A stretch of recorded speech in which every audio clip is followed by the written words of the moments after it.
It's all about the things you do that makes me wanna turn to you. It's all about the dreams you grew that gives my life another view. It's all about the things you do that makes me wanna turn to you. It's all about the dreams you grew that gives my life another view.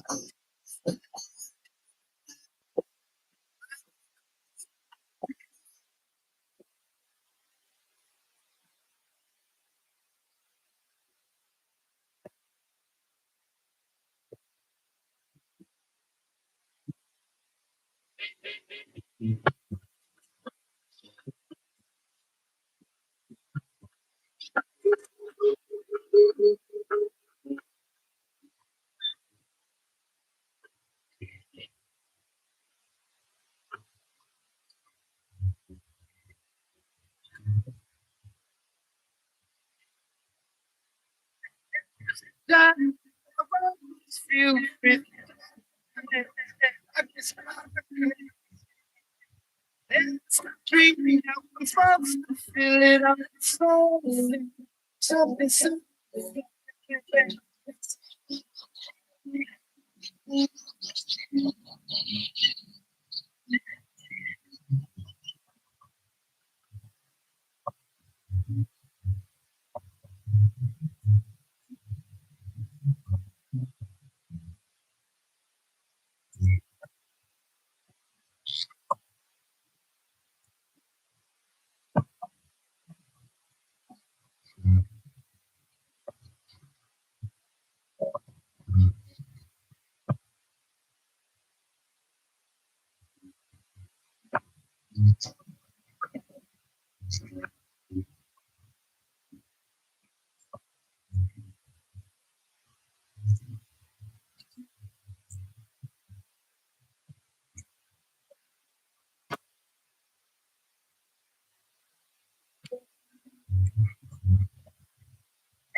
This place, but I'm still.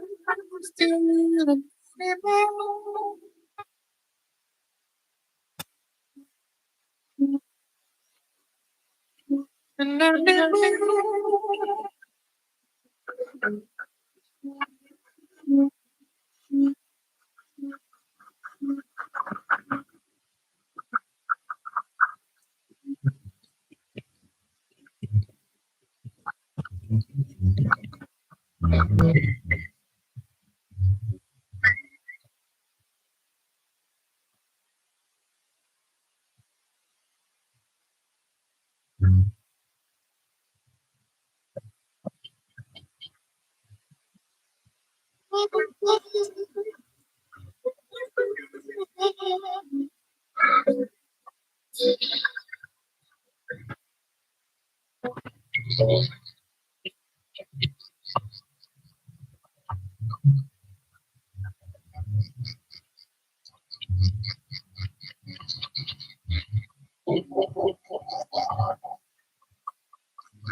You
guess where I'm calling from?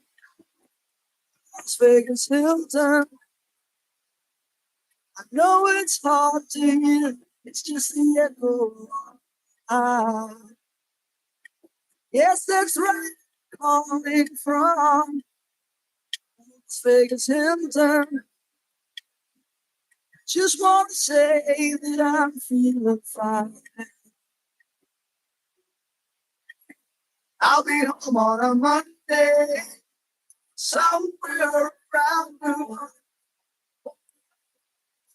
Don't be angry. I'll be back with you real soon. I was hoping to catch a glimpse of Memphis. They told me he had gone every place. I just couldn't get it off with those one bandits. Shooting green for stuff on your face. I'll be home on a Monday, somewhere around noon. Please don't be angry. I'll be back with you real soon. Yeah.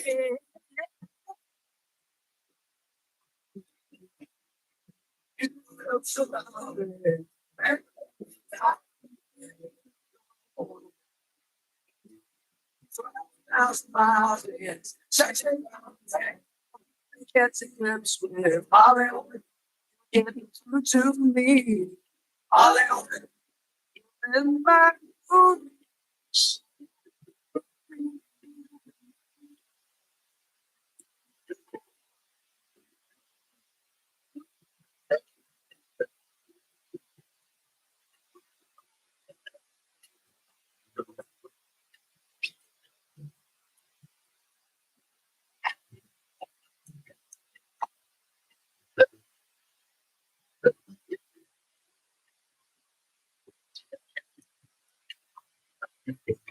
I'll be home on a Monday, somewhere around me.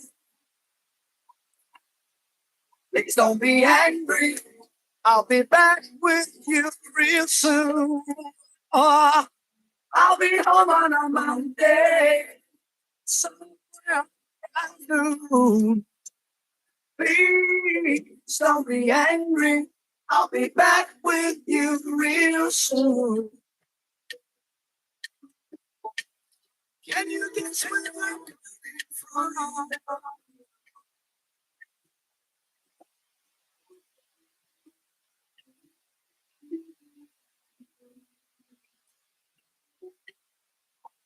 Yes, that's where I'm coming from. Still the time.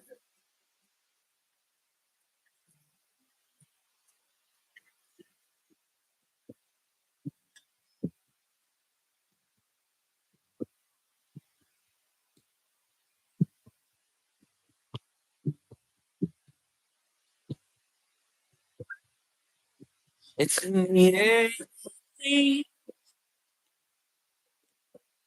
I've considered almost every single angle, but the chemistry dictates terms. Now, on the contrary, it's not as simple as suggesting it's compliant. It's a fantasy. In my case, I was friends to you. I'm seeing too much. Slow.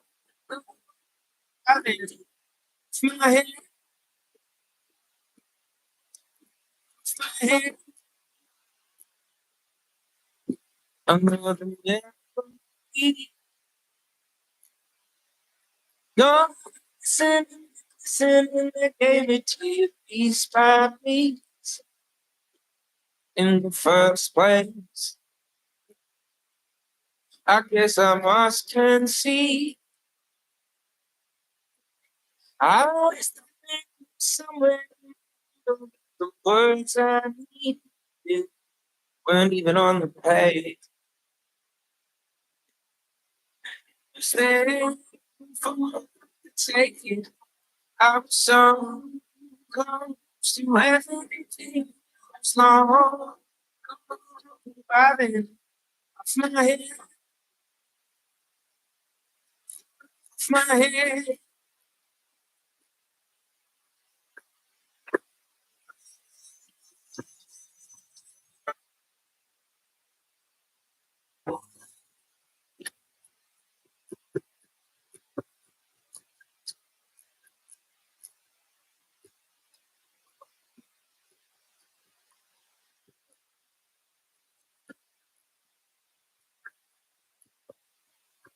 I was flying,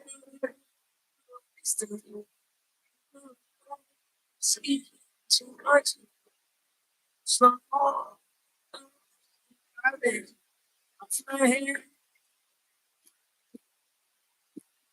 staying for taking. I'm prepared for it. Slow, my friend, off my head, off my head, off my head, off my head, off my head.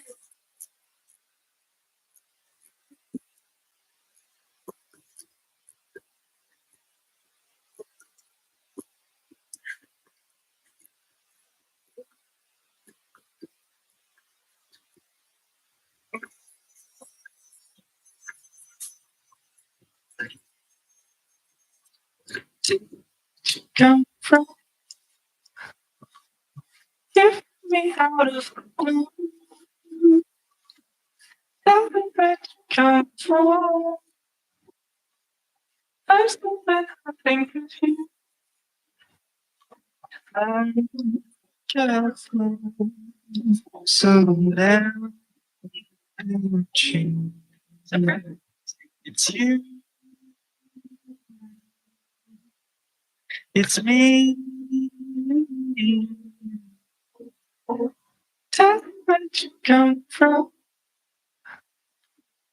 Give me out of gloom.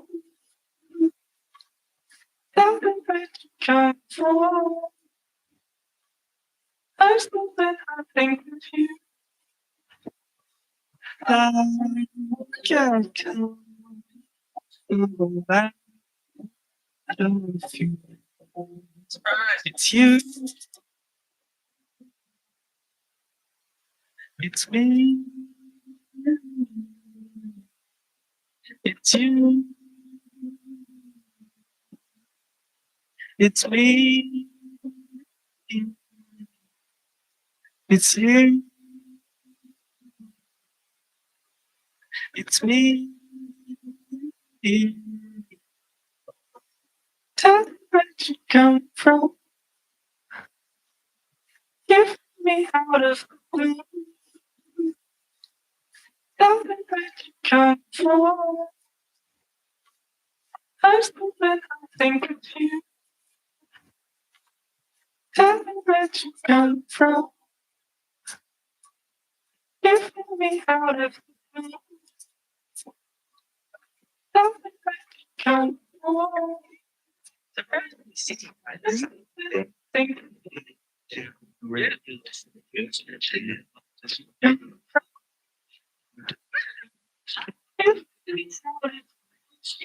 straight.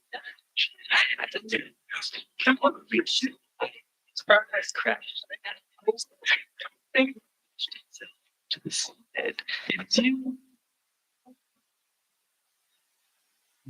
It's me. It's you. It's me. Even on my makeup, how you gonna take these thoughts from my way? How you gonna come tell me I need to wake up?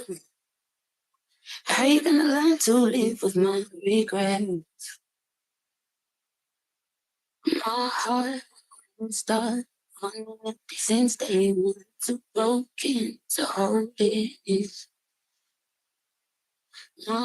Good morning. This is your 3-minute warning. So we'll be starting in 3 minutes.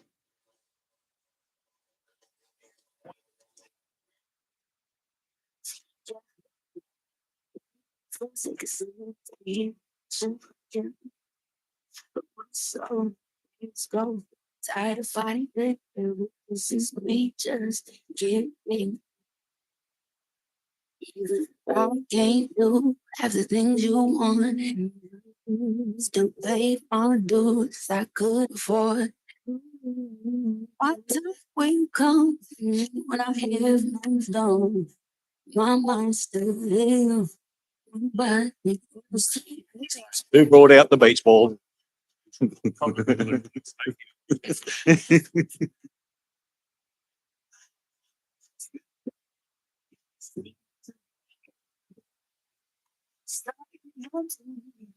regret. Stop since they were broken to hold it. Mama, floods like been drowning this whole time. Too late to learn to swim. See, I wouldn't put all the blame on someone. Had if he gave love. Already felt like a son of me. Good morning, all.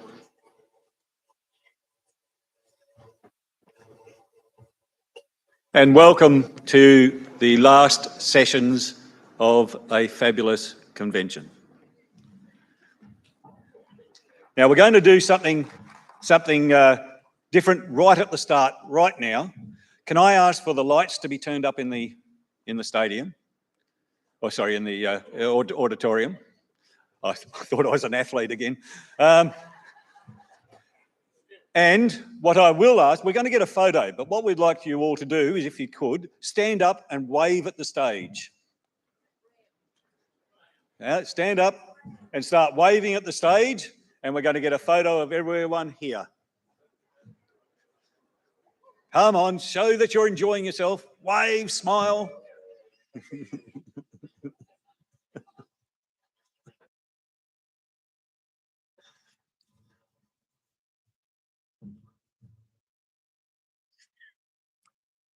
And that's also the exercise part of the day.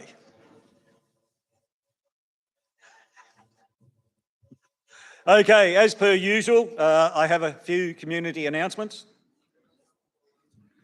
So there was a raffle going for the biggest high tea, if people remember, and there were a couple of cookbooks on as part of the raffle. So the first winner is Pearl Lynn from N5. Second winner is Marie Chaplin of N3.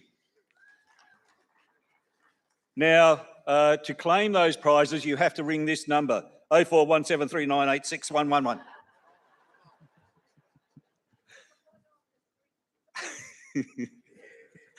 When at the break, please come down and see me and I'll give you those numbers.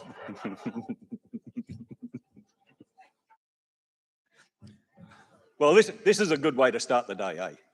All right, also another community announcement. Could the DGE partners are to assemble, can they assemble somewhere before leaving today? So they want to catch up with you before you leave. So DGE partners, we'll have a meeting place. If I can find where that is, I'll give you that at morning tea time for a location.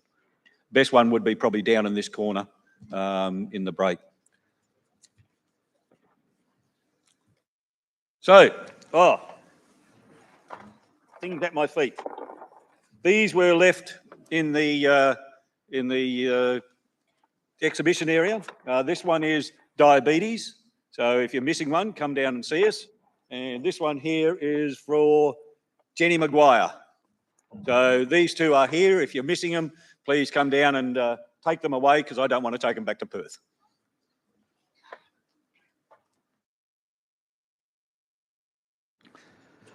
Our next event is Lions Youth of the Year. I think sometimes we forget to use the word Lions in front of it.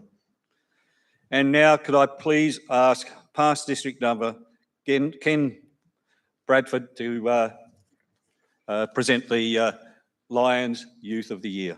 Thank you.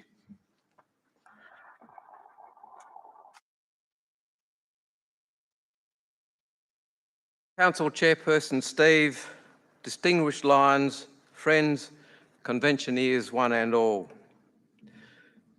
Good morning and welcome to the 2023 Lions Youth of the Year National Final. And to reiterate the words from MC Mick a few days ago, how great it is to see a nicely populated auditorium after all the hassles we've been through over the last 4 or 5 years. Conventioneers, this morning you will be entertained with presentations from 6 of Australia's most influential young school students. From this convention onwards, we are awarding the state finalists with an extended tour of the convention city, plus a few very useful dollars in their pockets. On Friday morning, we took the contestants on a tour of Surfers Paradise, where they had time to themselves and to get to know each other. And we had a chance to observe the group dynamics. You would never know they were a part of a competition, but as we kept on saying to them on Friday night, you have achieved the best of what this Youth of the Year program has to offer. Whatever happens today is just a bonus for you all. And of course, to re-emphasize the prime focus of Youth of the Year is to provide an opportunity for these young people to experience success. Becoming a national finalist, though, is a success that only 6 students in Australia will get to achieve.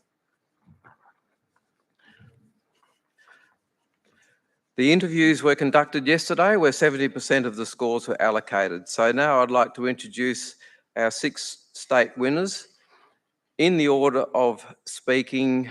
And the first one is Kalani Samarathna with Russell Cairns from Tasmania.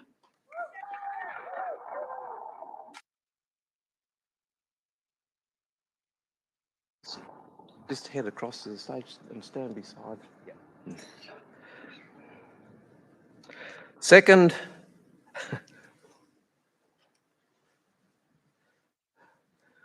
Kalani is one of our taller entrants. Russell, just stand beside. Yeah. Last year we had all the coordinators standing behind, and wait till you see Fred.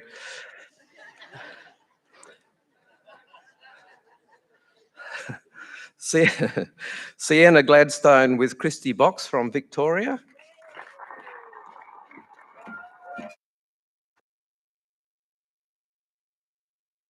Zach Pope with Daryl Morley from South Australia.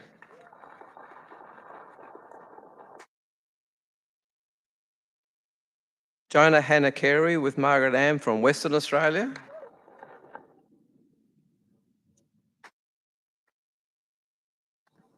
Fred Kearney with Peter Perry from New South Wales.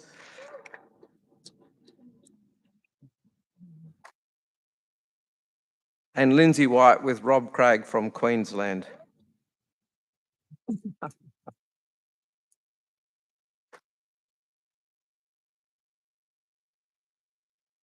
I would now like to introduce our judges, and you probably won't be able to see them, but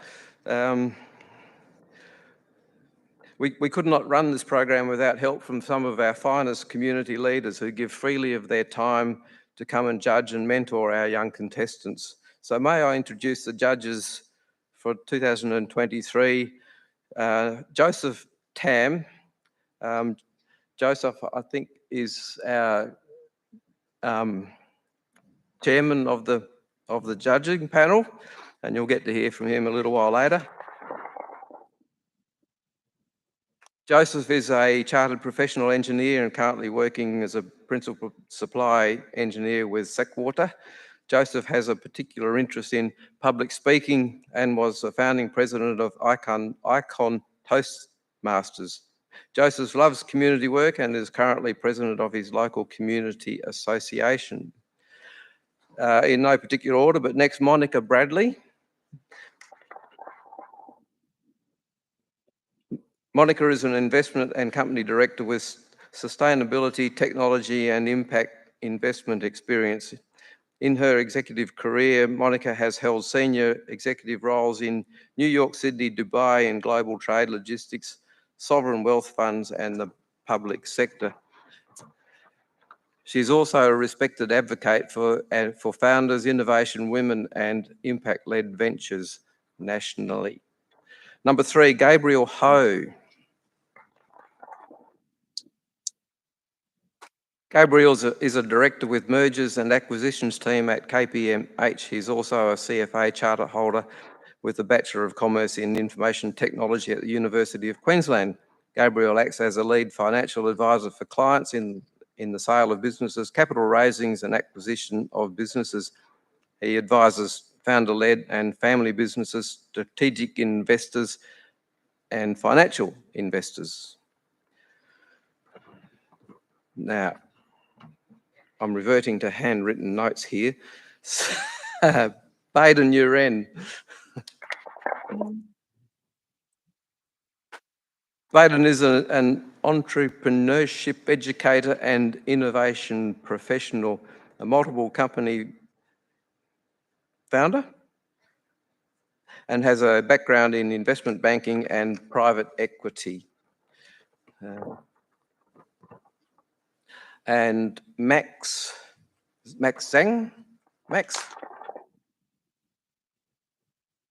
Max is a principal mechanic engineer with Lycopodium.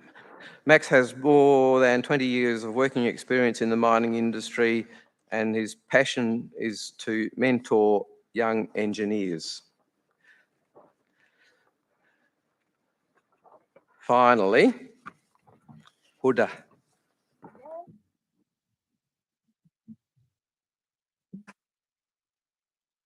Huda did actually get into the book.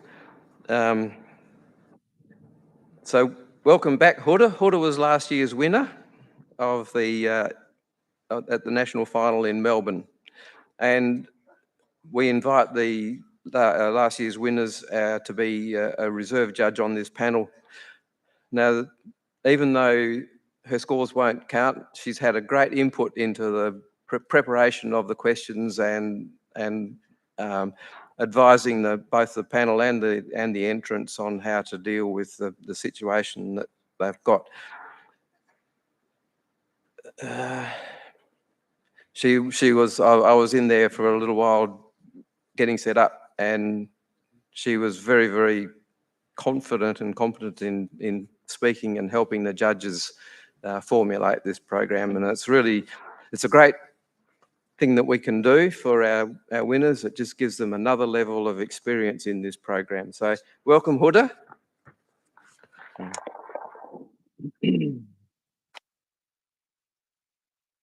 Oh, too many pieces of paper. Yeah, right here.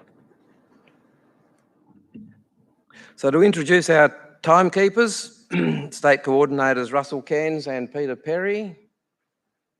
Where are you? Anyway, and our usher today is Christy Box.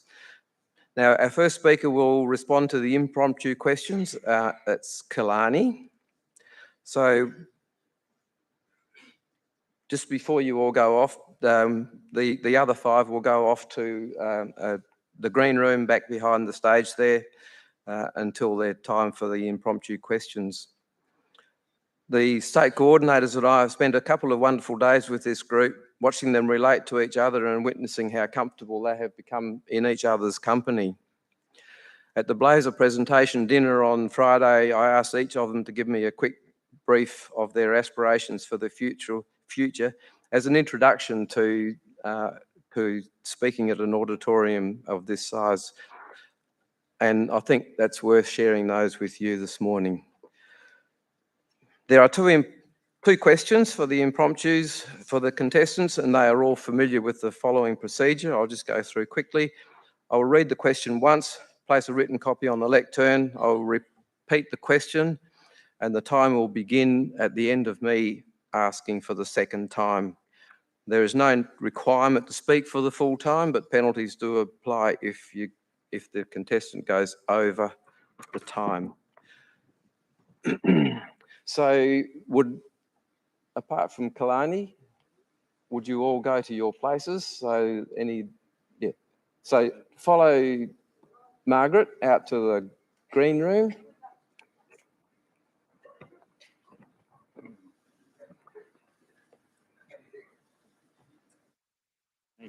Oh, have you got a job up here or not? No. Oh, I just can't sit. Yeah, thanks, mate. Yeah.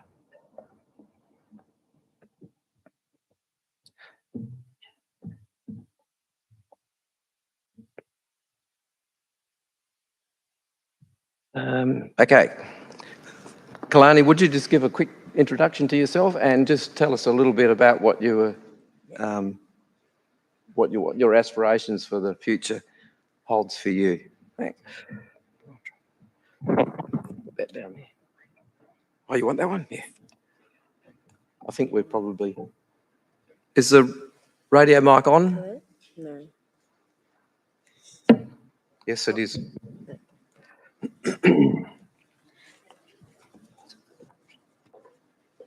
Hello, everyone.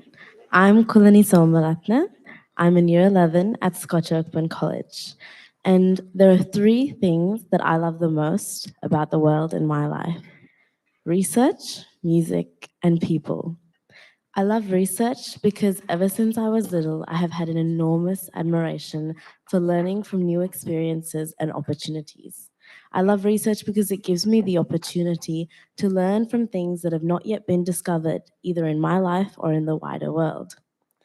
I love music because being in stage bands and concert bands helps me know when to listen to others, when to take a solo, and when to appreciate the beauty that other people are capable of. And in terms of people, I think people are like storybooks. No one has the right to judge you by your cover until they've read your whole story first. And I think it is an incredible honor to be able to read people's stories. And research, music, and people might seem like three very different things, but they're all capable of a beauty that is unique to their sound, science, or story, which is why, in terms of future aspirations, I want to be there to make a difference and I want to help in changing the world. It might be a big dream, but I don't want to make money. I want to make a difference.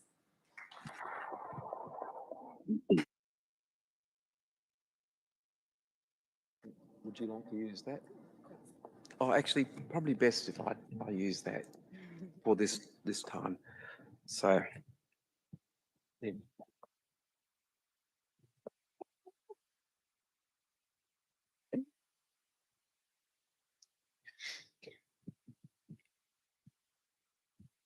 So, Kalani, your first question is artificial intelligence, friend or foe?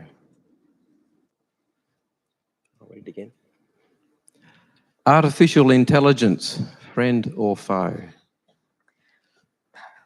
My school bag is so heavy.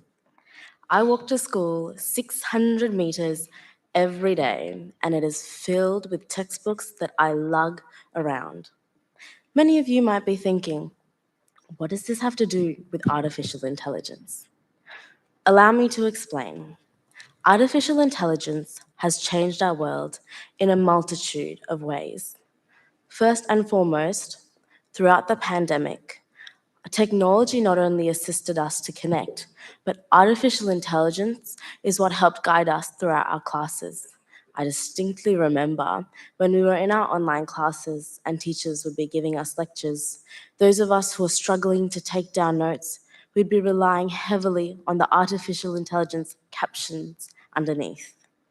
Furthermore, artificial intelligence is what helps us get around every day. It is what helps us not only enjoy the journey, but reach our destinations through, you named it, our GPS. Artificial intelligence not only allows us to prepare ourselves for things like our education, it allows us to travel to new destinations. While many people fear that artificial intelligence is invasive for job opportunities, in reality, it is what creates them. Our Vision 2035 in Scotch Oakburn College purely highlights that. It is the assurance that every one of our students has the capacity to code and work with artificial intelligence in our ever-growing future. So yes, my school bag is very heavy. It was for so long. I would lug infinitely heavy textbooks all the way to school. But now, all my textbooks are online. Every single one is downloaded into a PDF. Because not only did it save us through the pandemic, but artificial intelligence lightens the load.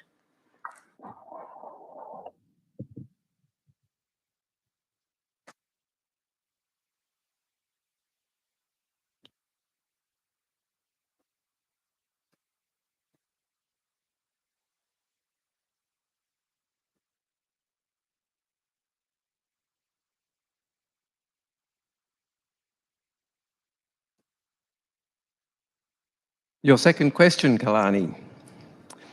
If you are a global influencer for a day, what will you do?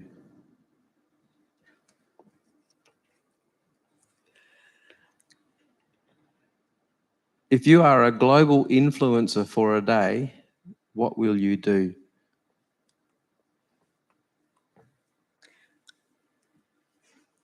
Oscar Wilde once said, "When it rains, look for rainbows. When it's dark, look for stars." Throughout society, the young people of today are constantly bombarded through social media and throughout the news of all the storms, the darkness, all the rain. But if I was an influencer, even just for a day, I would remind people that the most important thing to look for in a cloud is the silver lining. I would remind people that not only do people do bad things throughout the day, but there are so many people in the world that do good things every day. Because it is important when we experience the reign of social media, the reign of constantly wanting to perfect the typical Instagram image, we must remember that we are all human. And the beauty of our world lies in the diversity of its people. I would remind everybody to look past the rain and past the storm. I would remind people to look past the darkness, because as a global influencer, I would give people the reassurance and the remembrance that it is our responsibility as the leaders of the future to ensure that we do as Oscar Wilde said, to ensure that when it rains, we look for rainbows, and when it's dark, we look for stars.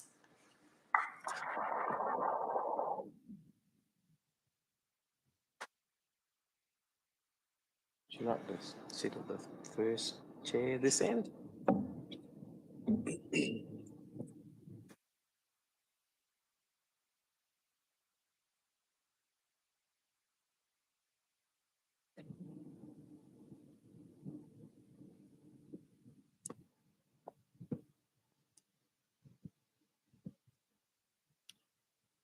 And next speaker is Sienna.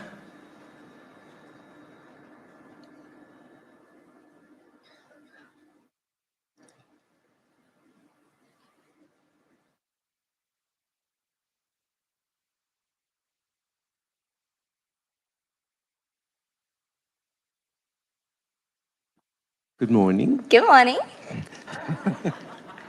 She's a bright one, this one, I'll tell you. Would you like to just quickly introduce yourself and talk about what we talked about at the Blazer dinner, just on your aspirations for the future? Absolutely. So, hi everybody. My name's Sienna Gladstone. I'm very excited to be here in case you couldn't tell. I'm currently in year 12, and in the future, once I graduate, so the end of this year, I'm hoping to go to university to study social work. I'm quite passionate about young people and the potential that young people have if they're empowered in the right way. So I'm definitely looking forward to that part of my future. And I'd also love to hopefully get into something like politics or public service, as long as I'm just somewhere where I'm helping someone else and I can help myself. Thank you.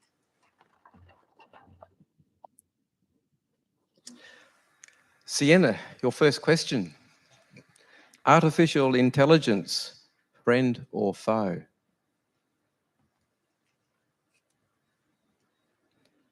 Artificial intelligence, friend or foe? If you meet me and we have a single discussion, from there out, you're now known as my very best friend. Instantly, everybody becomes my friend. And I think as the times change and we meet new people and we create new things with the power that we have in our minds, we have to become friends and embrace it, because the alternative is so much worse. I know for my teachers, I've got my brilliant teacher here today supporting me. Artificial intelligence is foe. The amount of times they've busted someone using ChatGPT to create an essay question, or they've used it to just ask it a silly joke, but the answer's kind of not that funny, it becomes foe. The moment it does something we don't want it to do, it becomes foe. And that idea is so prevalent in society, because when we look at things, we are the only things in our own lives that we can control. We can't control the weather. We can't control the people around us. We can't control how we feel all of the time, but we can control how we act, how we embrace, and how we acknowledge. So because of this, I believe that AI is friend. AI can help us get us to where we need to go, because if we decide to not embrace it, and we decide that it's a bad friend and not our best friend, we don't know what we're missing out on, because we'll never know if AI is foe. That rhymes because it's true. And we have to look at that a lot in society. If things make sense, often it's because they're true. With AI, we can begin to have these brilliant discussions. It can open up channels that we've never thought of before. I know I'm guilty of using AI. On Snapchat, we have this new thing called My AI Friend. And I've asked it about its day, and it's told me about its day, but it's just a robot. Does it have a day? It does, because it's my friend.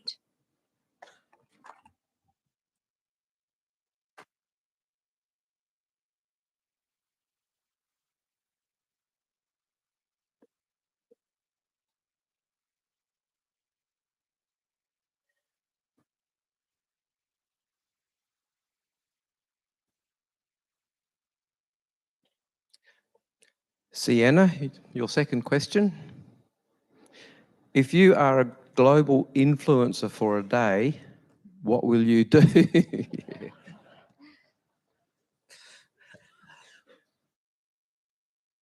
If you are a global influencer for a day, what will you do?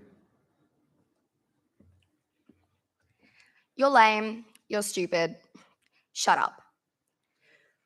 Whenever these things are said to myself or my friends, the common opposal to that is, you're not lame. Oh my God, you're not stupid. Don't listen to them. But nobody ever tells you to not shut up. As a global influencer for a day, personally, I wouldn't shut up.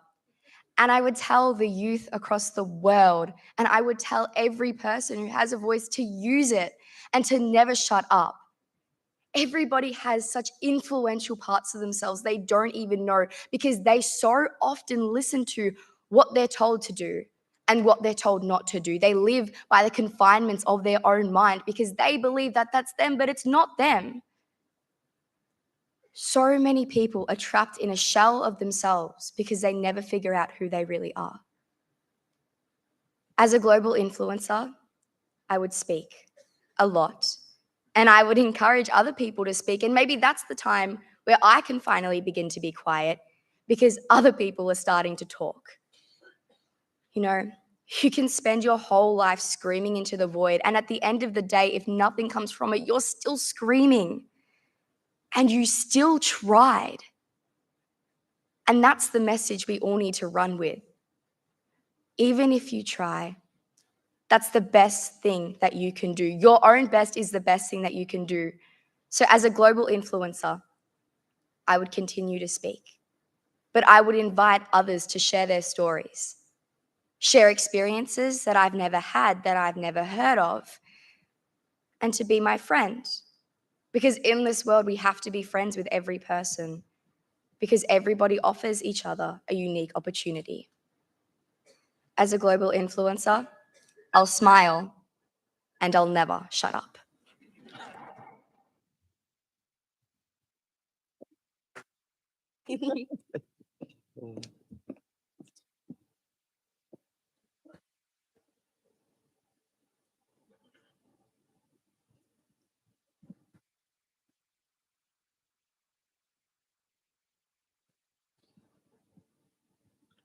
Our next speaker is Zach.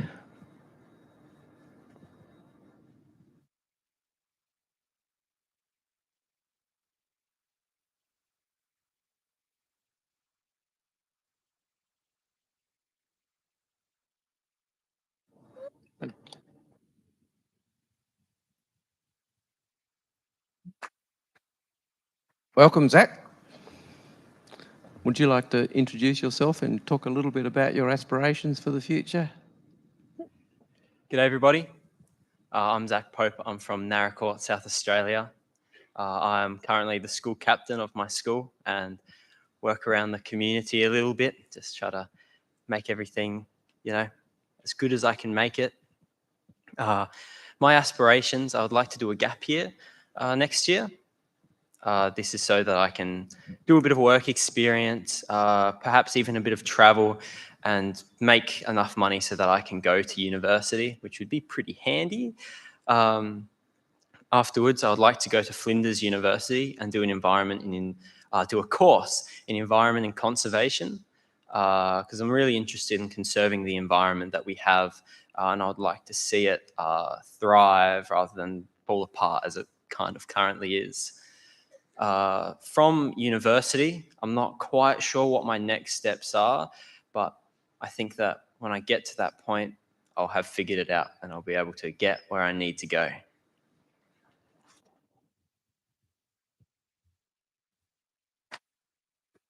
Okay, Zach, your first question. Artificial intelligence, friend or foe?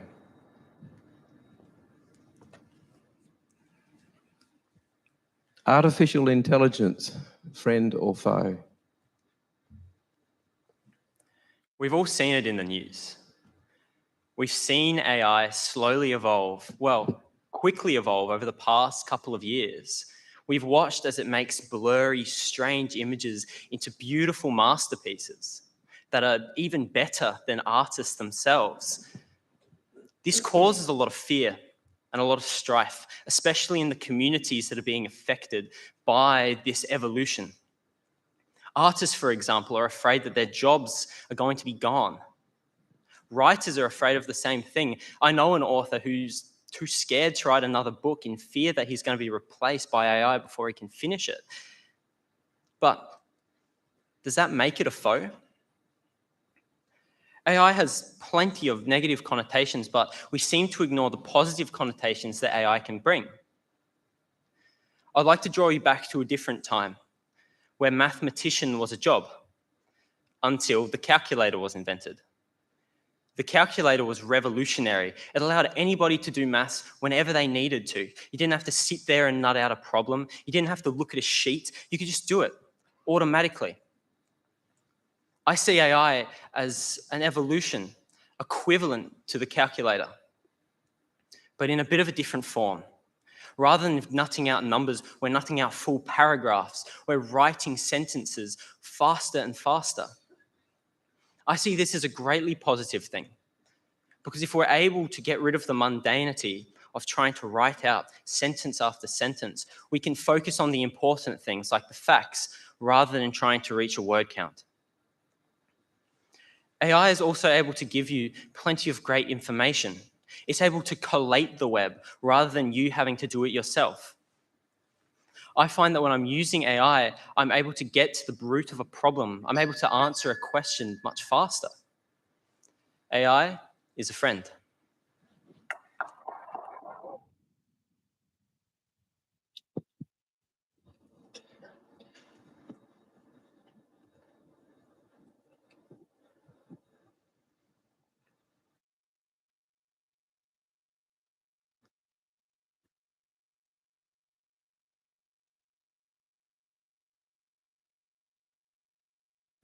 Okay, Zach, your second question. If you were a global influencer for a day, what will you do?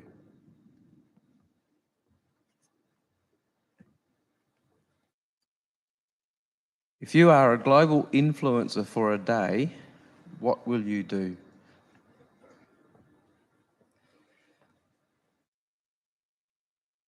If I was a global influencer, if I had the ability to have my voice heard across the entire globe, I would try to spread as much positivity as I possibly could.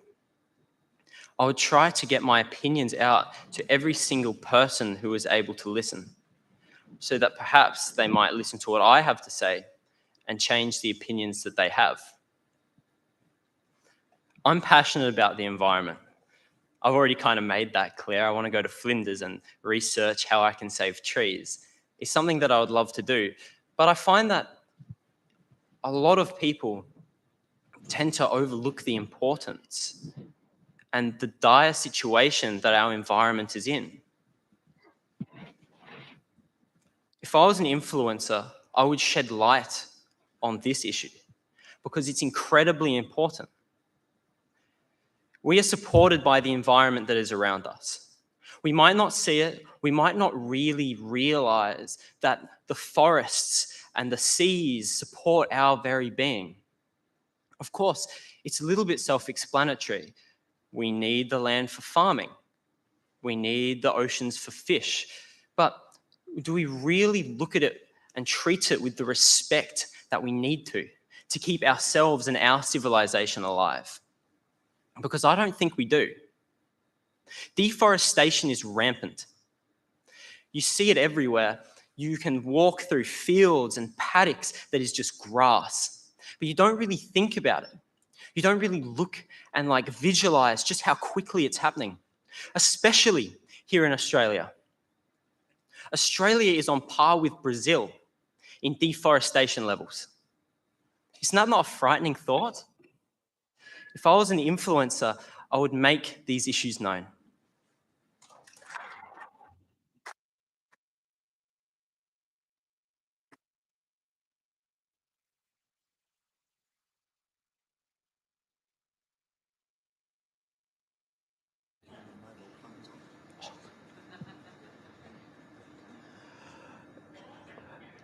Could I just remind everybody, please, to turn their mobile phones off or onto silent, airplane mode, please? Thank you.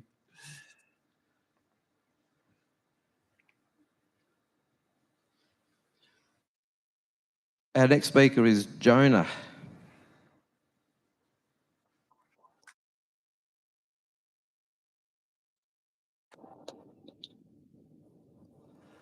Hi, Jonah. Would you just like to introduce yourself and tell us a little bit about what your plans for the future are? Good morning, everyone. My name is Jonah Hanikari, and I am representing the W Districts and the Lions Club of Claremont, Netherlands. As far as my future aspirations go, I'm looking to pursue my passions and continue to pursue service within my community. I know that if I do this, then I'll live a productive and happy life, and I will be a well-balanced person in the future. Thank you.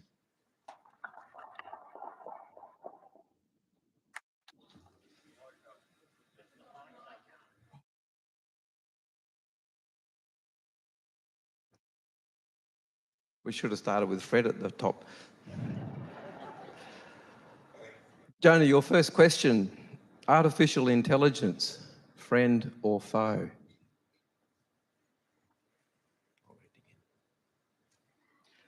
Artificial intelligence, friend or foe?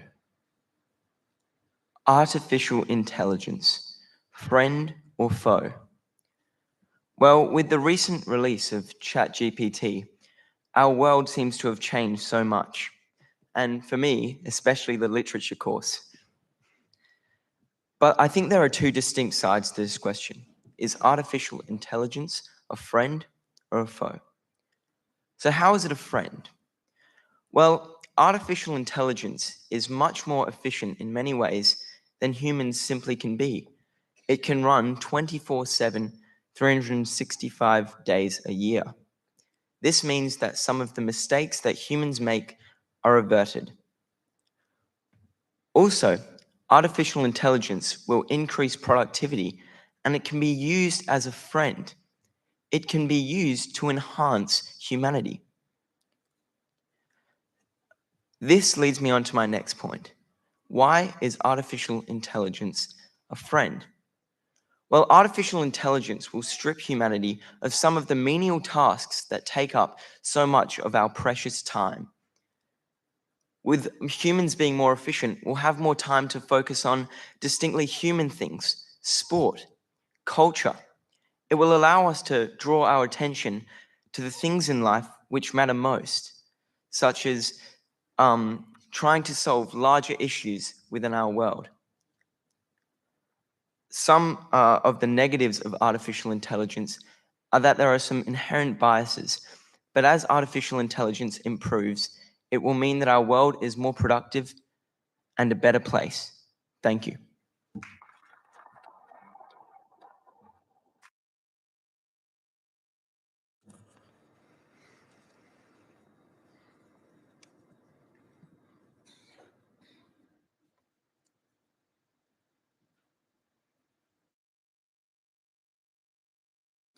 Your second question, if you are a global influencer for a day, what will you do?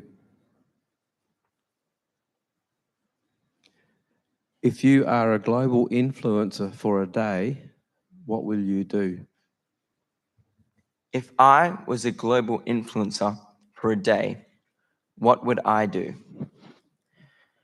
Well, I believe that the people that have the most attention and power and outreach, it is their responsibility to advocate for what they believe in. So what do I believe in?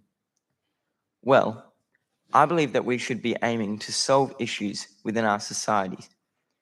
Being a global influencer for a day would be, I think, a very eye-opening experience, because I don't know what it's like to be famous, and I'm sure that it would be very difficult. But I would advocate for changes which I believe in. Firstly, I would draw attention to mental health issues within our community. This is a big issue that I truly believe in, and something that I want to pursue into the future. And so having a microphone to the whole world and being a global influencer will allow me to spread my message to an audience which I may never be able to reach just as an individual, because I will be spreading it to a large community. Another issue which I think is really important is climate change. Our world is changing so much, and I think that it's important that we recognize the largest issues, and climate change is one of them. So I would make sure that I'm advocating for people to take responsibility for climate change. Finally, as a global influencer, I think that I should have some fun. So I'd go out and I'd try and speak to as many people as I can and connect with my community. Thank you. That's it.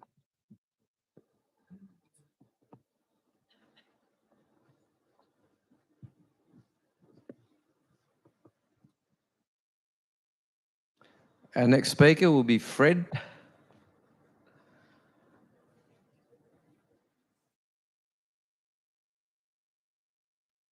Yeah.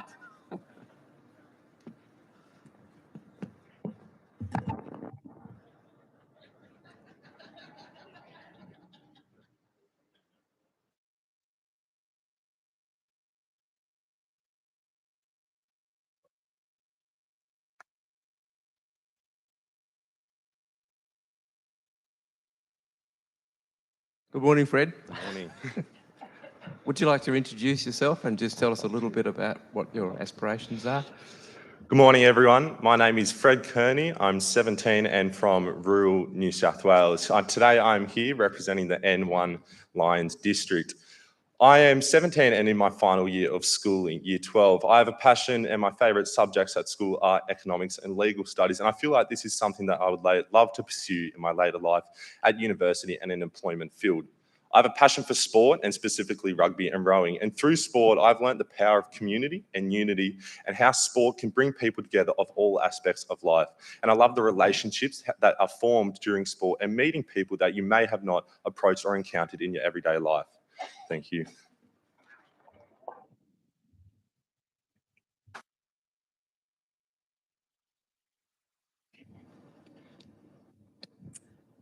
Okay, your first question. Artificial intelligence, friend or foe? Artificial intelligence, friend or foe? Technology, something that is so prevalent in our lives today.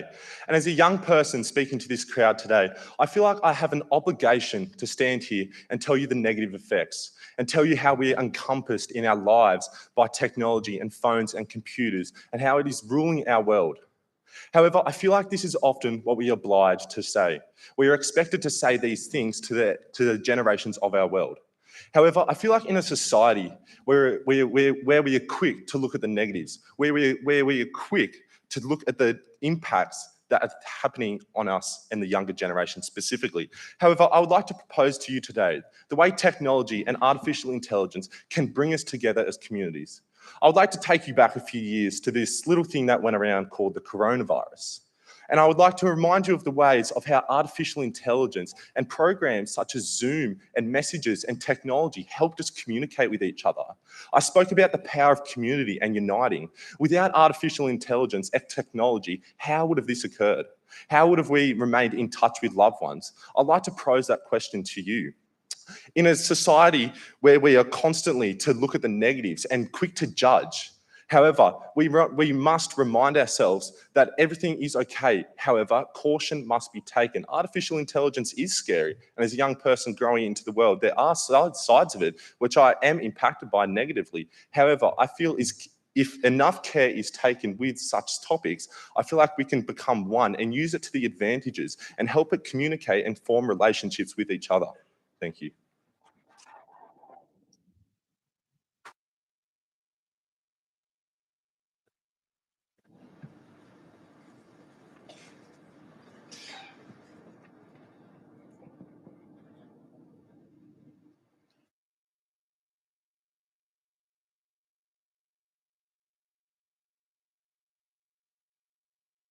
Fred, your second question. If you are a global influencer for a day, what will you do?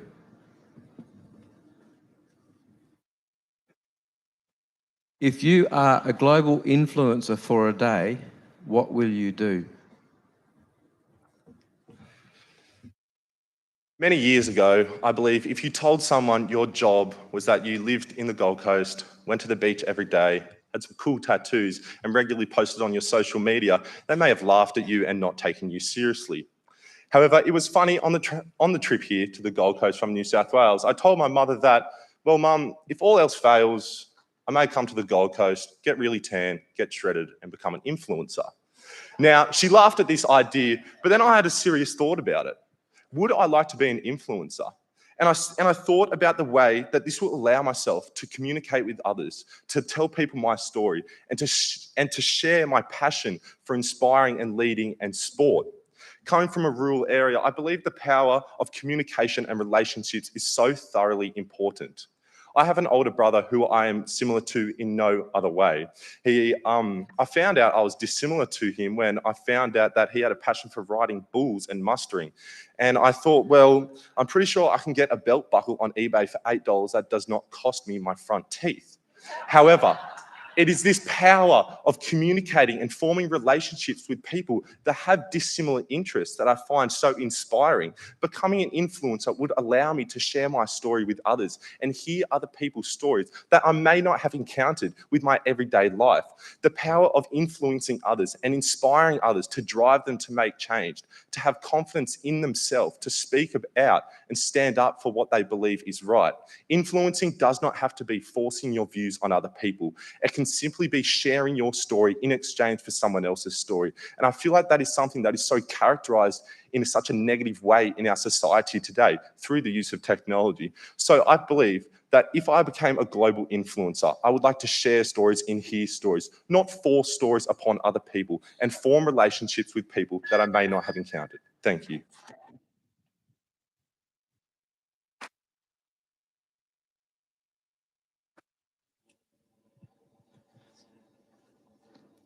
Our next and final speaker is Lindsay.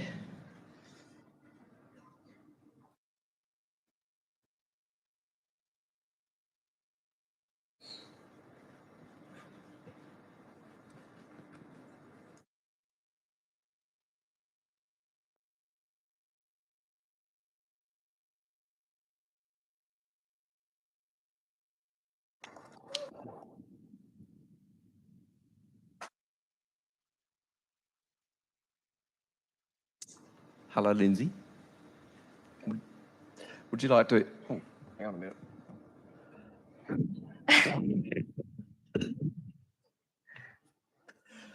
Lindsay, would you like to introduce yourself and just tell the audience a little bit about your aspirations for the future?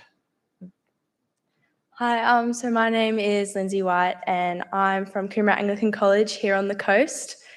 I'm in year 12 this year, and one of the things I'm most passionate about is empowering other people and helping them to find their passions so that they can unlock the best of themselves and grow into being the best of themselves. So after year 12 this year, my future aspirations is to go to uni to study health sciences so I can directly help people who need it most. Thank you.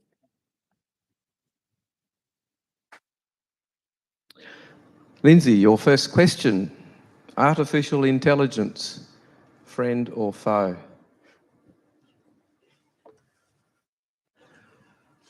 Artificial intelligence, friend or foe?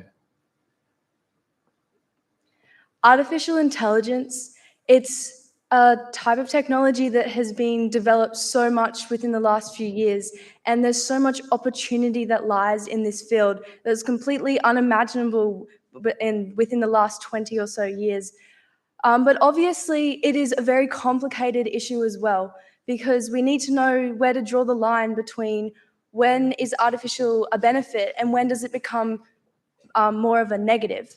So there's people out there that would say artificial intelligence, it is such an opportunistic area because as we've seen, it can help generate new ideas and images.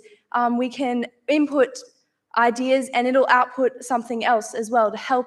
And obviously that can be really beneficial for school-age students like me with trying to come up with ideas for speeches or just to think of ways to think outside the box.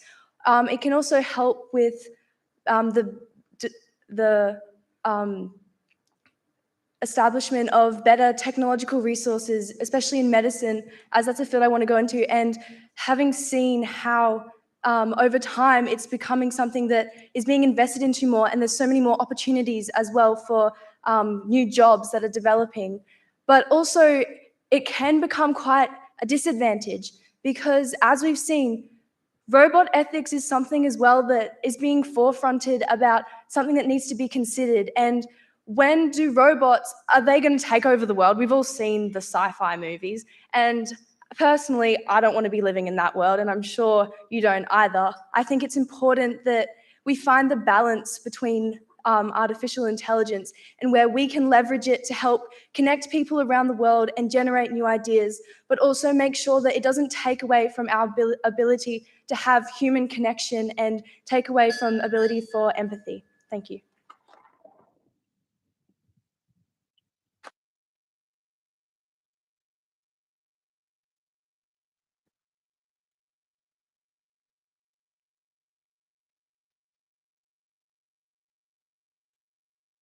Now, Lindsay, your second question. If you are a global influencer for a day, what will you do?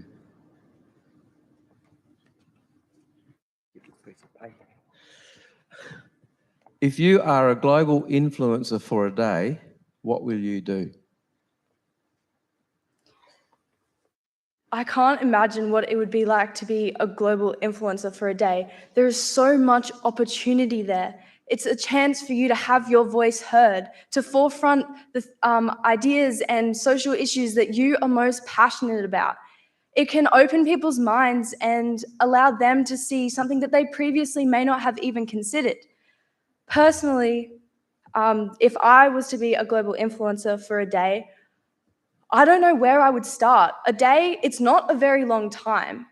It's in the grand scheme of our society, a day is not a lot of time to make a huge change, to make a giant impact among people. But I believe for that day, what I can do and what others could do if they were given the opportunity would be to just put out new ideas that people may not have thought of. For me personally, I would address the importance of having human connection and being able to share different cultures and develop empathy and understanding between people, because I believe technology, it can be an extremely powerful tool, and being a global influencer, you can reach anyone on the entire earth, and that is such a powerful position to be in for that day, to have your ideas heard, which can lead to more after that day. You may not still be a global influencer, but you'll still be able to make differences around your own community. It's just an opportunity to forefront it with amongst more people. So therefore, I would say if I was a global influencer for a day, I would use that as an opportunity to put my voice out there and to inspire other people to put their voices out there. Because then if you can act locally in your own community, you can then put that out globally, and that would only be a benefit to society as a whole because we can share more ideas. Thank you.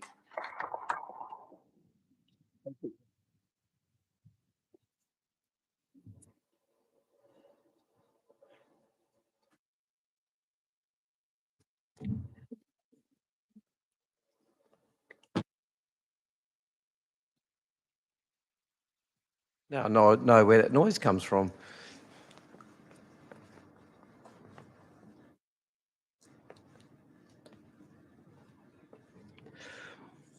Just while the judges tidy up their notes after this section, I'd just like to say that a common theme I've noticed right through their introduction and through all their answering of the impromptu questions is that these guys all have the community foremost in their thoughts.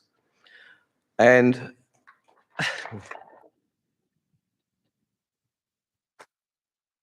way back when I first saw my first youth of the year back at club level, I just about dissolved watching some of these kids trying to answer an impromptu question, and I hated them with a passion.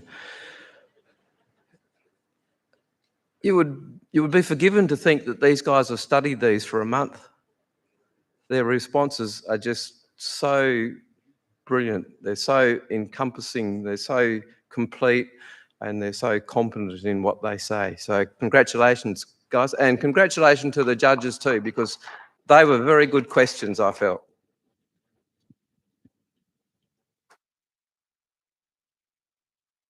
So our first speaker for the public speech is Kalani, in the same order. And her topic is dolls.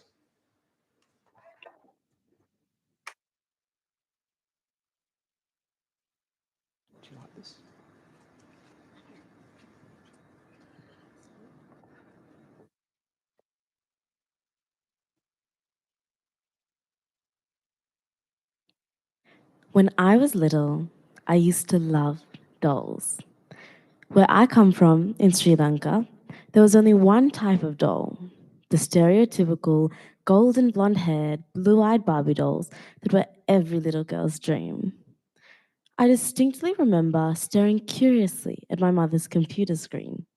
It had a picture of the most beautiful doll I'd ever seen, with stunning blonde hair, blue eyes, and sweet rosy cheeks. When I asked her about it, she told me it wasn't a doll. It was actually a photo of a little girl. I genuinely did not believe her. All the people I had met so far had black hair, rich brown skin, and black eyes. Any other human appearance physically did not exist in my 6-year-old world. So, when we moved to Australia, it was the biggest adventure of my life. I was beyond ecstatic to meet real life people who looked like dolls. Since then, I have traveled whenever possible, from the exotic markets of Singapore to our own fresh produce around Australia. But by far the most successful market I ever witnessed was not uniform in its products. In New Zealand, there exists a vast variety of ethnicities and beliefs, reflected in the markets we visited.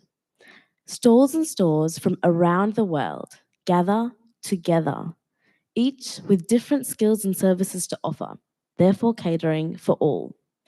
By leveraging the unique strength of the group's individuals, there is a greater capacity for the market's growth.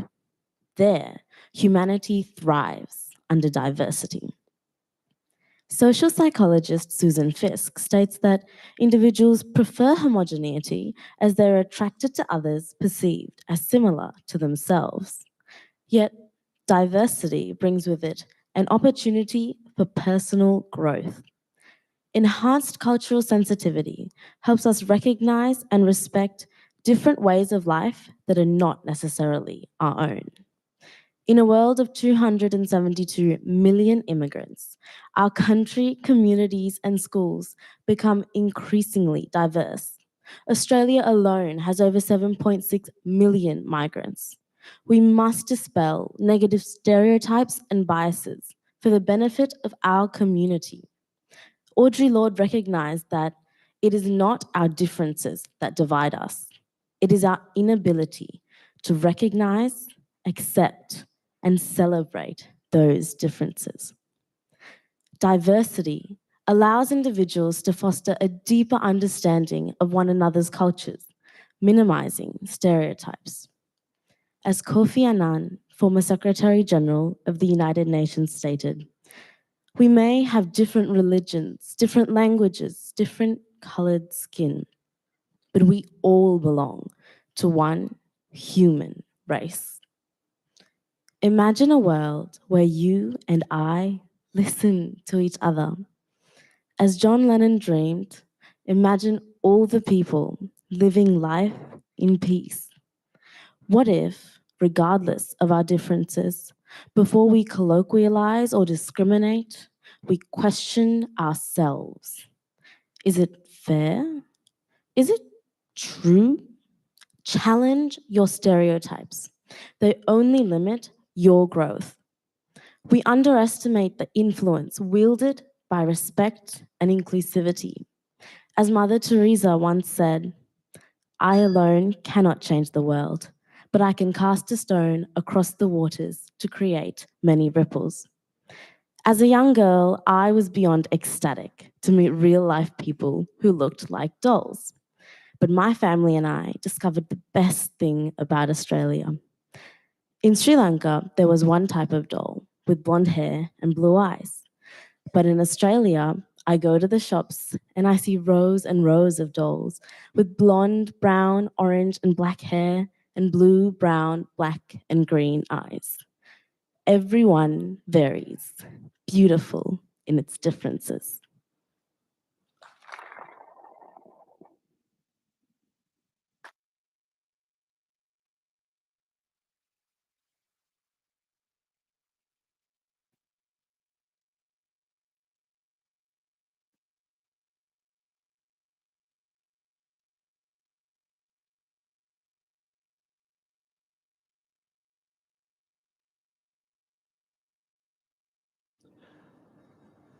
Our next speaker is Sienna. And Sienna's topic is the colour theory of domestic violence. And she would just like you to know that there is references to domestic violence, and if you feel you don't want to listen to that, you are quite free to leave the auditorium.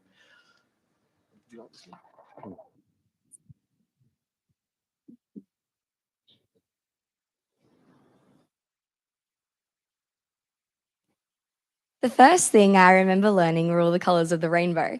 And then I learnt about my emotions.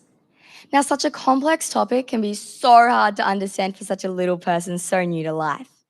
So my parents and every teacher after them came to the same idea. Yellow is happy, blue is sad, red is hate, but red is also love. That's where I began to get confused. You see, growing up again and again, all the teachers in my life told me that the reason the boy in my class smacked me across my face with a purse was because he has a crush on me. And another one called me a whale because he just doesn't know how to talk about his feelings. And now I sit here and I listen to the way my little sister was shoved off of the playground, but not to worry because they got married with a ring pop in the schoolyard right after, while her knee bled the colour of love and hate.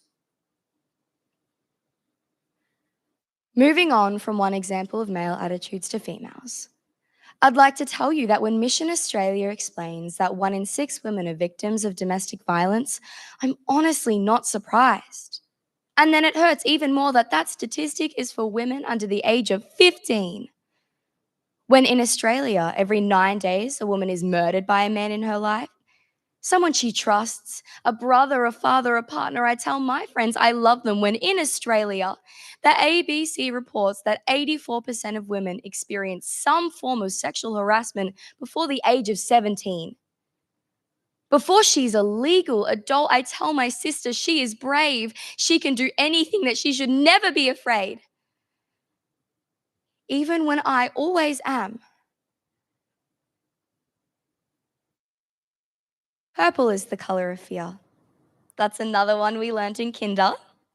And young kids see this in the horrifying tale of the purple people eater, or the fact that in the movie Inside Out, the literal embodiment of fear is purple.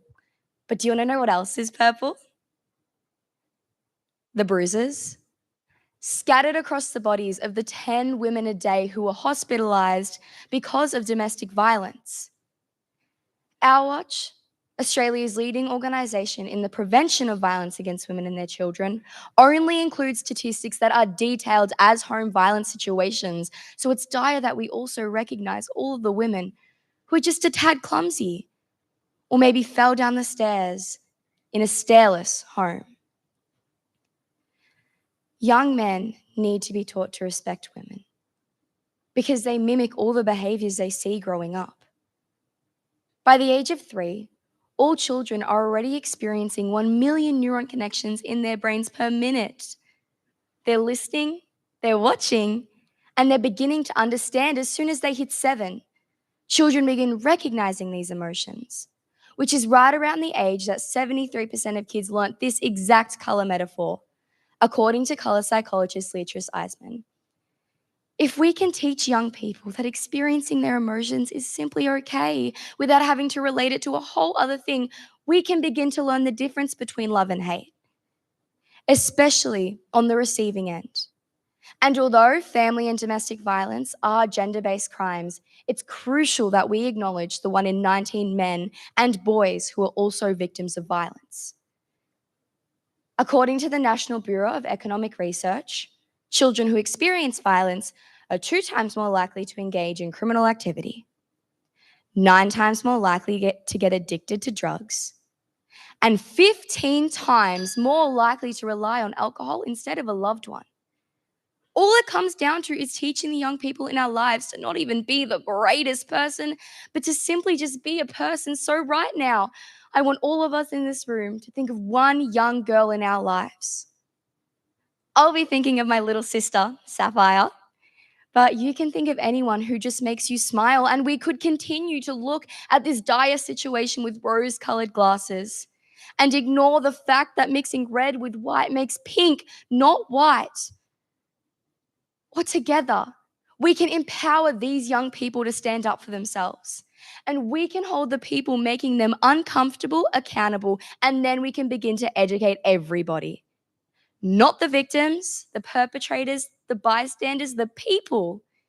It's our time to color the conversation with truth, honesty, and the ability to be comfortable talking about the uncomfortable, if for nothing else but to let the young people in our lives be kids and not another family violence statistic.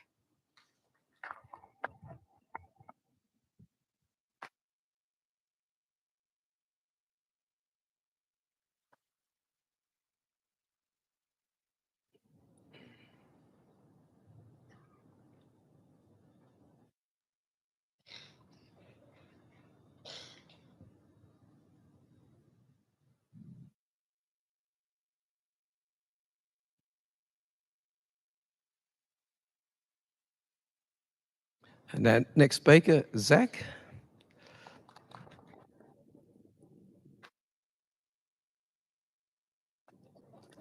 And Zach's topic is the impact of fracking.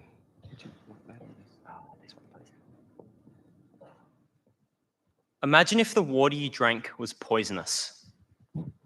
Imagine if the air you breathed slowly decreased your life expectancy, or if just a few kilometers away was a machine that ruined your region and your country. G'day, ladies and gentlemen. My name is Zach Pope, and this is the reality of fracking. Fracking is the process of injecting water at high pressures into underground rock formations. This violently forces open a route to extract oil and gas from, forming a fracking well.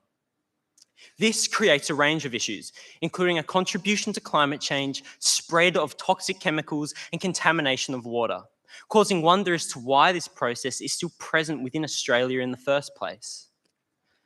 Climate change is the greatest threat facing the globe. Already it's altered sea levels and weather patterns and threatens to become ever more potent. Australia, being an arid nation afflicted by droughts, fires, and floods, is uniquely susceptible to the effects of climate change. And yet, we continue to frack, both increasing our emissions and destabilizing our future while ignoring the goals we've set as a nation. Just the process of fracking contributes to Australia's greenhouse gas emissions. Namely, methane is known to leak from wells, a gas that has a climate impact 80 times greater than that of coal in the short term. But the point of fracking is to produce fossil fuels. Fuels we're supposed to be phasing out. By continuing to frack, we ignore the goals that we've set as a nation. To reach net zero by 2050, a goal set to prevent catastrophic climate change, we must reduce our emissions 57% by 2030. How can our emissions decrease if we continue to use the same strategies that produce them? Is it worth risking our country's future to keep this industry alive? Risking our future while ignoring the present? When water is injected to create wells, it's contaminated with an array of toxic chemicals. This includes lubricants, proppants, acids, and hundreds of other compounds. The issues with these chemicals is that they pose a risk to human health. It's been found that chemicals used in fracking cause cancer, respiratory issues, and even birth defects. Hence, if they were to leak from a fracking well, they would have a massive effect on nearby communities. The US is a country full of fracking and provides a confronting example of what Australia will become. In Pennsylvania, a study by Yale University found that children near a fracking site have been exposed to cancer-causing chemicals at a rate worse than a consistently smoking adult. Another by Binghamton University found that air pollution caused by fracking had contributed to 20 local deaths. Why does Australia continue to support this practice when we know it's deadly, when it poisons our children and pollutes our air? Is people's lives more important or less important than oil and gas? And the risk to human health continues. Once the injection's been completed, the wastewater returns to the surface, filled with extra toxic chemicals, such as heavy metals like lead and dangerous concentrations of radioactive ones. These are stored in either above ground wells or are placed back into the earth through dams. Imagine then if these radioactive, dangerous chemicals were to leak from storage through an event such as a flood or incorrectly constructed well. What if they were to leak into water systems? It would cause a whole region to become contaminated. And in our country, where water is precious and agriculture abundant, this would be detrimental. Detrimental to the people who rely on this water as drinking water. Detrimental to the farmers who rely on this water for crops and for livestock. Detrimental to the entire economy that fresh water supports. But there is a reason we frack in Australia. Oil and gas is both a fuel source and industry in itself. Many have begged the question, without it, what would we do? The answer to this is renewable energies. The new, much cleaner energy source that's continuously evolving and improving. Not only would it prevent all the problems that fracking causes, but it comes with further benefits.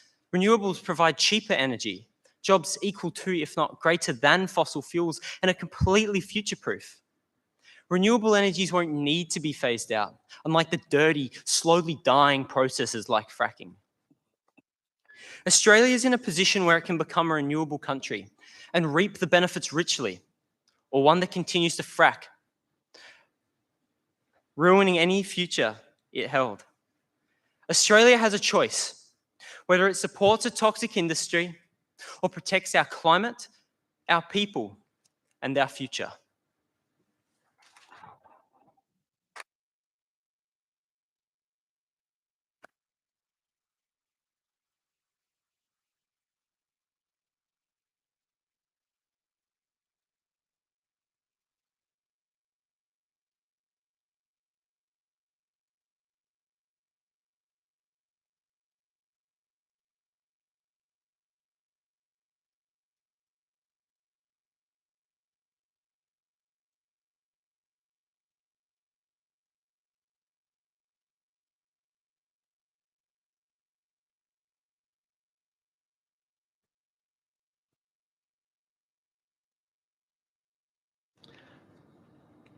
Okay, our next speaker is Jonah.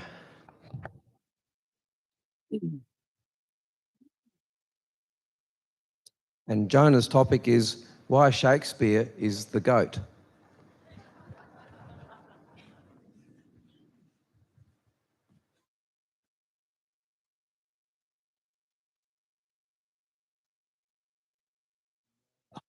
revenge, toxic ambition, cross-dressing, and forbidden love. Stories made famous by the Bard of Avon. I'm of course talking about William Shakespeare, the GOAT, the greatest of all time. William Shakespeare is, without a doubt, the most brilliant writer this world has ever known.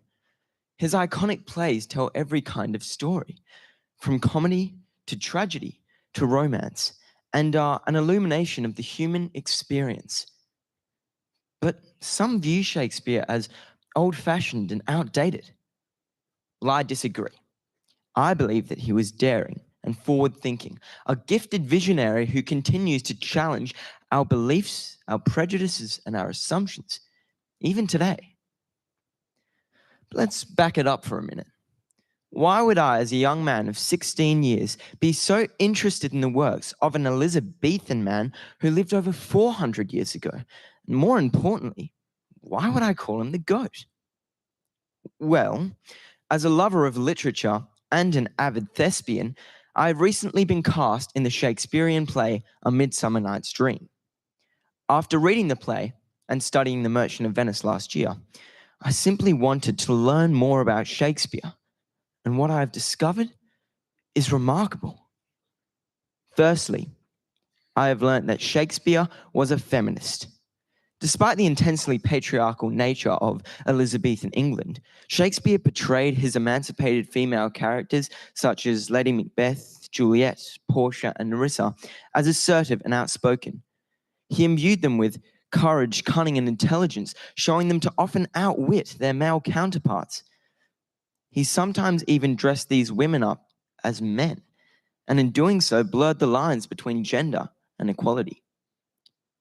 Secondly, I've learned that Shakespeare was the master of romance, important to me as an eligible young bachelor.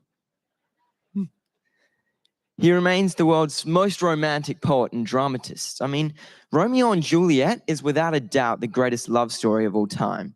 In fact, Taylor Swift wrote a song about their love, and Hollywood directors continue to be inspired by their story. Finally, and most importantly, my research has uncovered that Shakespeare was an astute psychologist. He had a better understanding of the human psyche than any other writer. You see, Shakespeare's plays capture the human spirit and reveal his fascination and exploration of mental illnesses. His character soliloquies depict the disturbed melancholy of Hamlet, the madness of King Lear, the self-destructive paranoia of Macbeth, and the tragic schizophrenia of Ophelia. Shakespeare created multidimensional characters, rich in personality. There were no unredeemed villains, no flawless heroes. It is this relatable emotional connection which has given rise to the development of innovative rehabilitation programs in high-security prisons around the world. Shakespeare's understanding of the fallen, together with his somewhat brutal plotlines of violence and murder, resonate with the prisoners.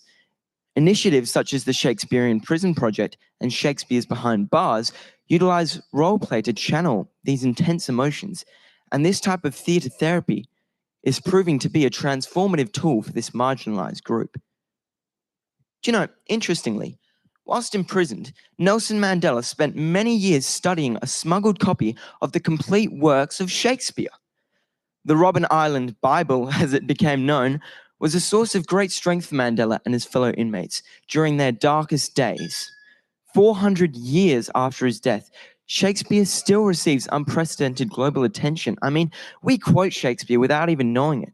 Cruel to be kind, The World is Your Oyster, Wild Goose Chase, and The Green-Eyed Monster are some of my personal favorites.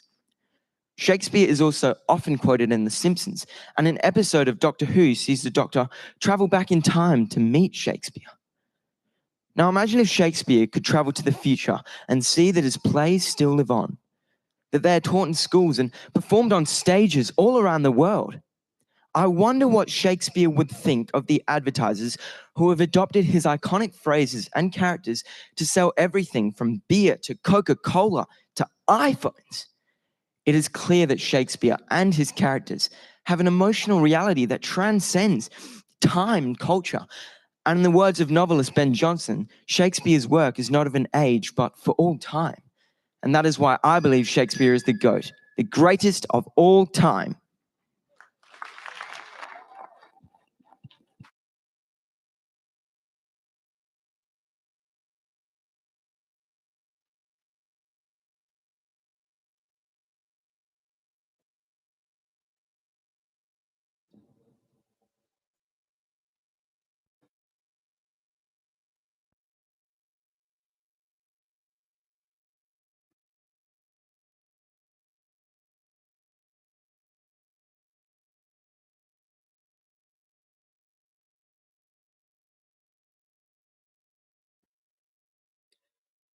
Our next speaker, Fred.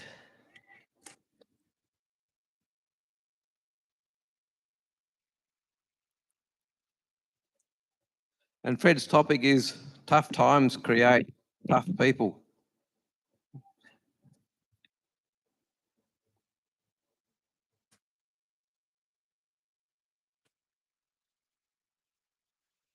Tough times create tough people, and tough people create easy times. This quote from the author G. Michael Hopp has been adopted into the Australian vernacular. The "she'll be right" and the "toughen up" mantra, which is embedded into the Aussie personality. We are often told what doesn't kill us makes us stronger. But is this just a coping mechanism? Is this how we deal with situations beyond our control? A strategy to dismiss failure? I believe tough times don't make us tougher. Whilst they might make us more resilient and teach us the skills to overcome setbacks, I deem that tough times allow us to become vulnerable to others and teach us the skills to overcome setbacks.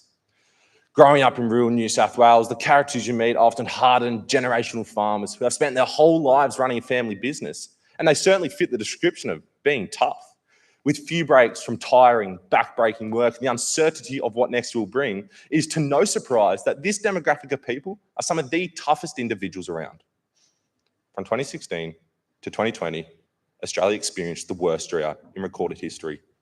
Each farming household having profits decline by 28%, the national GDP taking a $53 billion loss.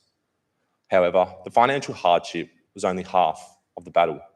The mental toll, which was taken by farmers across New South Wales, put strain on relationships and their livelihoods.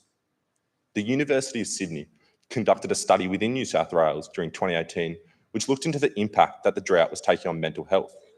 It found that 85% of all farmers were experiencing high levels of stress, and 60% of them had underlying mental health issues. These tough times weren't making our farmers tougher. These tough times were breaking them. However, it was also found that the number of consultations which organisations such as Beyond Blue and Headspace were having with regionally located people increased by 45%. This demonstrates the way in which people have the courage to be vulnerable and to ask and receive help, demonstrating that they were not becoming tougher. In fact, they are acknowledging what was occurring and taking care of themselves and of one another. This period of hardship forced us to become robust, having to be resilient and persistent to ensure generational farms were not lost. I witnessed communities and individuals sticking together, helping support each other, and the genuine kindness and generosity of Australians. It magnified our ability to be empathetic, sensitive, supportive, and selfless. So did the tough times make us stronger? There was certainly evidence of strength. Strength of a tested community, strength of character, and the extraordinary mental strength required to get up and face the challenges of each day.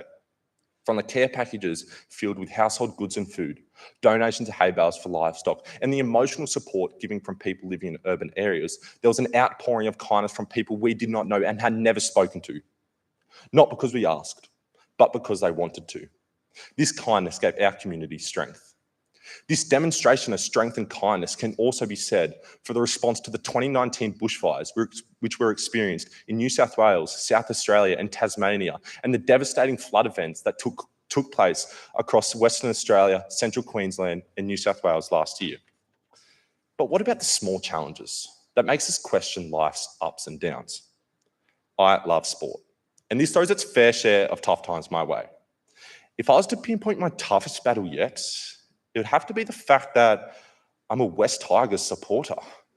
And National Rugby League team, which hasn't placed in the top 8 for 11 years, and its only premiership was almost 2 decades ago.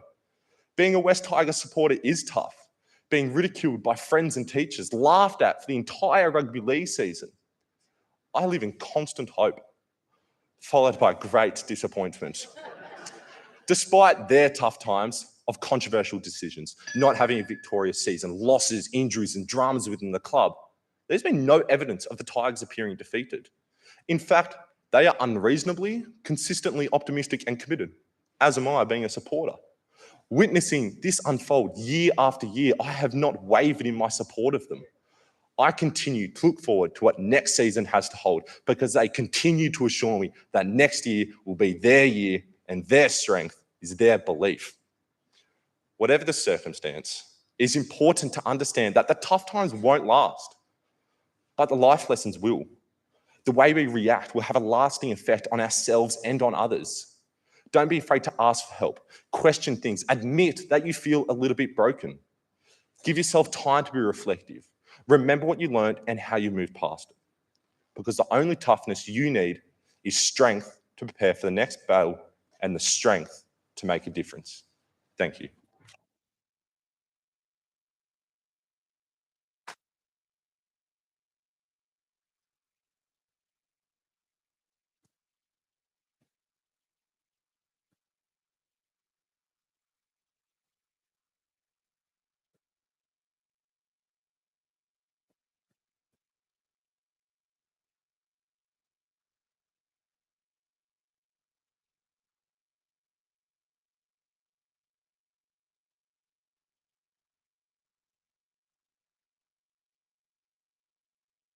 And our final speaker, last but not least, Lindsay.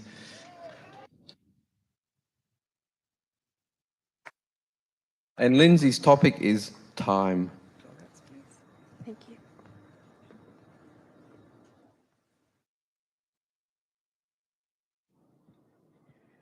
Time is precious. Time is valuable. Time is irreplaceable. If you're like me, you have complained about time running out during your daily life. Whether this was caused by your to-do list growing longer than the Nile, or simply wanting a holiday to never end because it was too relaxing. Can you see the correlating factor between these examples? Not a single one was about having too much time or life dragging. The reason? It's because we live in such a fast-paced world where moving instantaneously from one activity to the next is the norm. Before I share my take on maximizing your time, allow me to provide you with a backstory into its evolution. Time has always been around. However, our decision to start measuring it first began in 3100 BC, with the Sumerians from the Bronze Age first inventing a 12-month calendar with 29 or 30 days. Jumping to 46 BC, the Julian calendar removed the power of corruptive Roman political figures.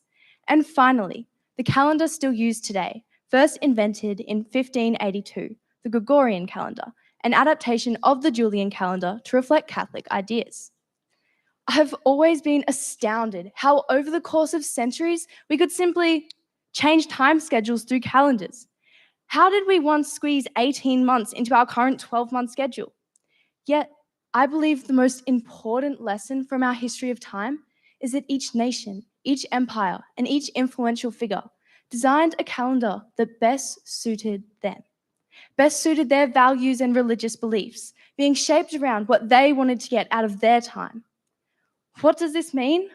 Time is not something to be daunted by, because no matter how much we have, we should be focusing on the importance of how we choose to spend it. Body image activist and 2023 Australian of the Year, Taryn Brumfitt, is the leader of the body image movement, which actively works to teach people to appreciate their bodies in all shapes and sizes. She has used her time so far to create documentaries, websites, and programs that teach young people to move, nourish, and respect their bodies. I'm sure you would agree this is beyond valuable work. At 44 years of age, she sure is leaving her impact on the world to help shape our communities into more self-loving places. Or what about 2023 Young Australian of the Year, Aware Mabil? At 19 years old, he co-founded the Barefoot to Boots organisation with his brother, aiming for better gender, health, and education equality for refugees. Now 27, Barefoot to Boots has donated over 2,000 kilograms of football boots and uniforms, which is unimaginably outstanding. Starting his not-for-profit from such a young age captures Aware seizing the day and making the most out of every minute. These two amazing Australians are only the tip of the iceberg. There are countless global citizens making a difference. Whether this is Malala Yousafzai or Vladimir Zelensky, these individuals are following their passions to make the most out of their time.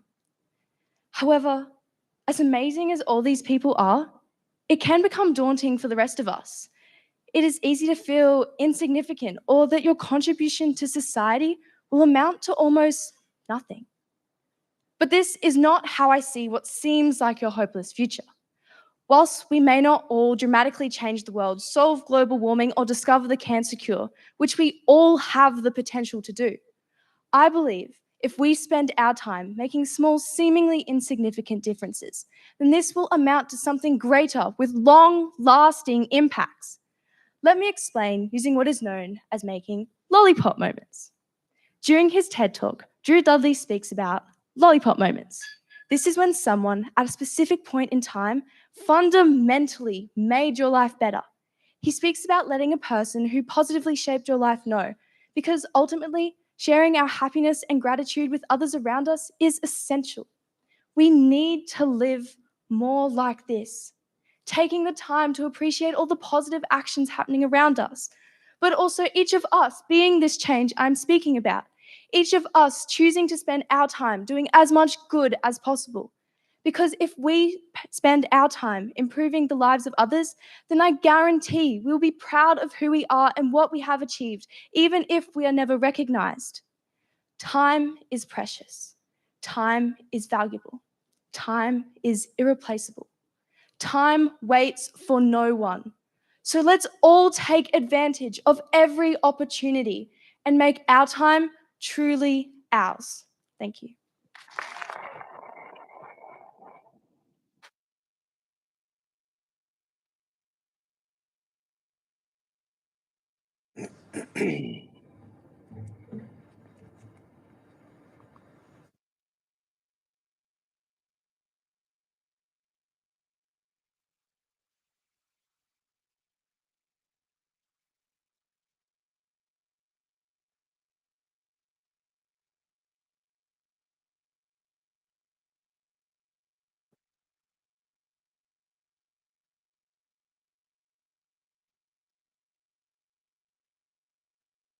That concludes our Youth of the Year presentation for 2023. So please show your appreciation.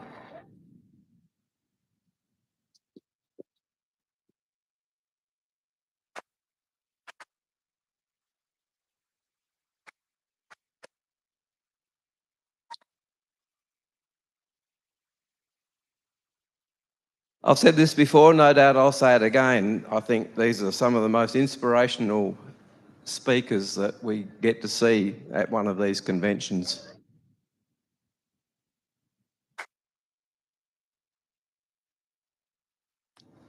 I will conclude my part of the program here and now and hand over to the Chair of Judges when they return at 11 o'clock thereabouts.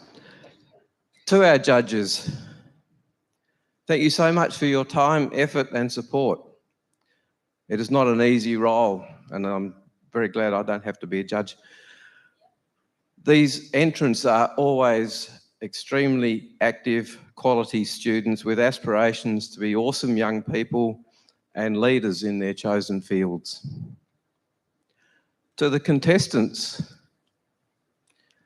the Lions Australia Youth of the Year, along with our Youth Exchange and our LEOs program, are our leading youth projects. And as much as these programs make a bit of work for us, we're really proud and privileged to be able to put them on and give you guys the benefit of what this program has to offer.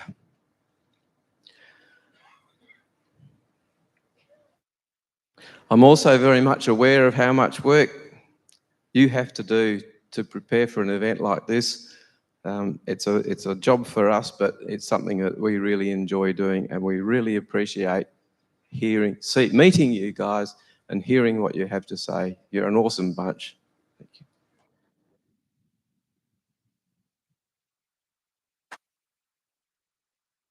I wish to congratulate each of you on your achievements and commend you and your families for taking part in the challenge of the Lions Youth of the Year program.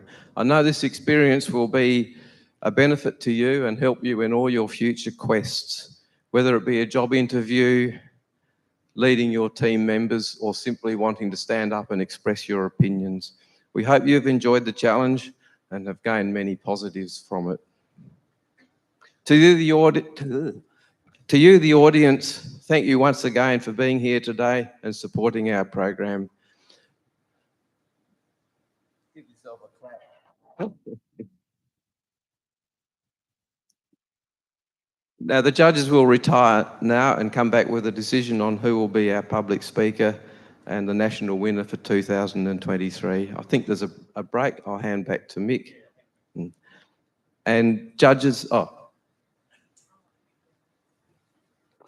okay, thanks very much, everybody. I'll look forward to meeting you in an hour or so.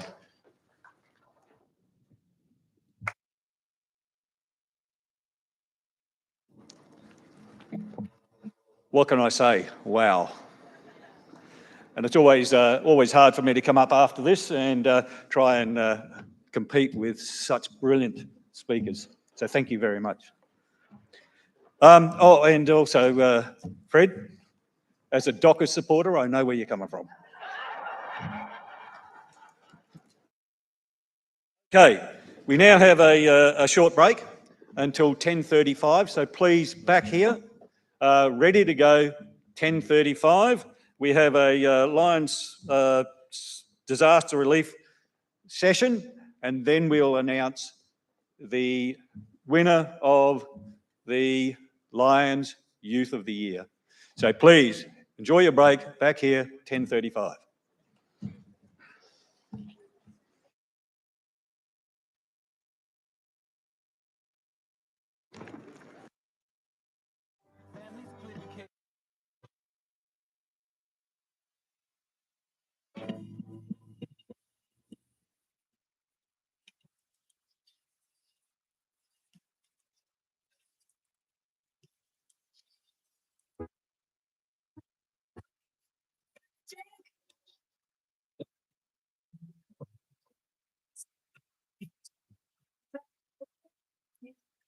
I got moons so tragic, really 44 moons or more. I don't want to count how many days I've been dragged all around the floor. I don't want to be a bad man. I'm a bad man just the same. No, we got no time for games. I got the blue magic. It's so savage, 'cause I got the blue magic. I got the blue magic.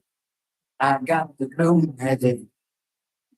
It's so savage, 'cause I got the blue magic. Automatic, my first trip around the sun. Now I got the blue in Spanish, and I'm always on the run.